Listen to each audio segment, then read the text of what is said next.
In September 2024, a farmer in County Donegal, Ireland, was working in his bog when his shovel hit something solid, pale, waxy, almost the color of old paper. He pulled it free of the wet peat, set it down, and stared. He was holding a 22-kilogram slab of butter. Not modern butter, not a year old. The lump in his hands had been buried sometime in the Iron Age, probably more than 2,000 years before he was born. And here's the twist most people miss. A local archaeologist, Maeve Harvey, actually tasted it. "It does taste like butter," she said, "and unsalted butter at that. I had a sliver and I'm still here to tell the tale." This is the story of bog butter, the 3,000-year-old food that proves the Iron Age understood preservation better than most modern kitchens. For centuries, Irish and Scottish farmers cutting peat in the bogs have been pulling strange, waxy lumps out of the ground. Some are wrapped in birch bark. Some sit inside hollowed-out wooden vessels. Some are tucked into animal bladders or sheepskin pouches. Some are massive, weighing 20 kilograms or more. Some are no bigger than a fist. They smell ancient, cheesy, and faintly oily, and for a long time, nobody really knew what they were. Modern archaeology has now answered the question.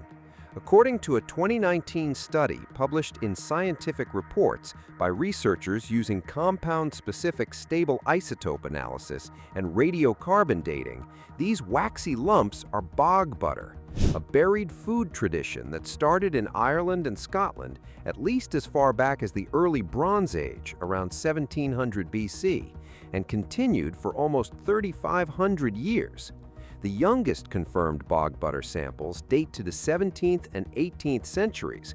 The oldest are over 3,500 years old. That makes bog butter one of the longest continuous food traditions ever documented in Europe. Around 500 bog butter finds have been recorded in Ireland alone, with more in Scotland. Most are dairy fat, churned from cow's milk. But the University of Bristol study found that some samples are actually rendered animal fat, or tallow, which was used for cooking, lighting, and waterproofing. Bog butter, in other words, isn't just one thing. It's a family of fat deposits, all buried in the same kind of place for what archaeologists believe were overlapping reasons. The reason these lumps survive at all comes down to the bog itself. Irish and Scottish bog pogs are some of the most extreme preservation environments on Earth. They're cold, often staying below 4 degrees Celsius even in summer. They're acidic, with the natural sphagnum moss producing compounds that act like mild antibiotics. They're saturated with water, which displaces oxygen and stops most bacteria and fungi from growing. And the peat itself is dense and dark, blocking light and slowing temperature changes. The result is a kind of natural refrigerator combined with a chemical preservative. It's the same environment that produced the famous Toland Man and Lindau Man, Iron Age bog bodies so well preserved that you can see the stubble on their chins 2,000 years later. For Iron Age and early Celtic communities, this preservation power was a survival weapon. Butter was wealth. In early Irish society, the archaeologist A.T. Lucas noted that virtually everyone was preoccupied with cows. Cattle were prized not for their meat, but for their bonvia, the white foods, milk, buttermilk, butter, curds, and cheese. These products were essential calories that didn't require killing the animal, and butter, with its high fat content and dense calories, was the most valuable. Iron Age laws and medieval Irish texts mention butter being used to pay rent, settle debts, and serve as a form of currency. But butter has one fatal weakness: it goes rancid. In an Iron Age cottage with no refrigeration, no plastic, and no sealed containers, butter could last weeks at best. So Celtic farmers turned to the bog. They would churn butter, pack it into a wooden vessel or a leather pouch, sometimes wrap it in birch bark, and sink it deep into the peat. There it would sit, cold, airless, untouched by light or microbes. Some butter was probably retrieved within months. Some was clearly forgotten or abandoned, which is why we still find it today. According to a study published in the Journal of Irish Archaeology, archaeologist Carolyn Airwood examined over 274 cases of bog butter spanning from the Iron Age to medieval times. Her conclusion was that the practice probably had several overlapping reasons. The most obvious was preservation. The bog was the best refrigerator the Iron Age knew. The second was security. Butter was valuable. Burying it in a remote bog was a way to hide your savings from raiders and thieves, similar to how people in later centuries buried gold coins.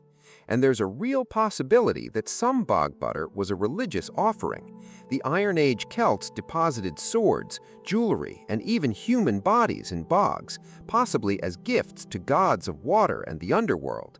Butter, the most valuable food in their economy, may have served the same role. What surprises modern food scientists is what happens to the butter inside the bog. Over centuries, the chemistry transforms. The original dairy fat slowly turns into something called adipocere, sometimes nicknamed grave wax. It's a waxy, almost soap-like substance produced when fat is buried in cold, airless, slightly alkaline conditions. The butter loses its softness and becomes hard, pale, and crumbly. The flavor shifts from creamy and fresh to cheesy, earthy, and intensely funky. Some chefs have described modern recreations as tasting somewhere between aged blue cheese and Parmesan, with a deep tang that almost coats the mouth. In 2012, the Nordic Food Lab in Copenhagen, run by some of the same people who developed the famous restaurant Noma, actually buried fresh Irish butter in a bog as an experiment. They wanted to understand the flavor that ancient Celtic peoples were eating. The chefs left the butter to age for several months. When they pulled it out, it had developed a sharp, complex, savory flavor that they used in actual restaurant dishes. The Iron Age, it turns out, was sitting on a gourmet ingredient. But the part that completely flips the modern brain is the safety question. According to multiple modern studies, some of these ancient bog butter samples are still chemically food. The fat hasn't been overrun by harmful microbes. The acid environment kept toxin-producing bacteria away. The waxy adipocere is stable. Museum researchers have actually tasted slivers of bog butter on multiple occasions over the past century and lived to tell the tale. The chemistry of the bog created a food that essentially refused to rot. And here's the strangest part of all. The tradition of burying butter in bogs didn't end with the Iron Age. It continued through the medieval period, into the early modern period, and even survived into the 19th century in some parts of Ireland. Folk accounts describe farmers in the 1800s still burying butter in peat bogs for storage, especially during summer heat when butter would otherwise spoil. The technique survived for over 3,000 years because it worked. No technology defeated it until refrigeration arrived in rural Ireland in the 20th century. Today, around 500 bog butter finds sit in museums and university collections across Ireland in the UK. The National Museum of Ireland in Dublin holds the largest collection. Every few years, another farmer pulls another lump from another bog, and every time, archaeologists get a new window into a food system so good, so cold, so quiet, that it outlasted empires, religions, languages, and entire civilizations, just sitting there in the wet peat, waiting to be remembered. So tell me below, if you stumbled onto a 3,000-year-old slab of butter in your backyard, would you taste it like the archaeologists did? Just a sliver, just to know? Or would you put it straight in a museum case and walk away? Drop your honest answer in the comments. And if you want more stories about the lost food technologies that quietly fed the ancient world, subscribe to Alternate Past. There's much more buried in the peat.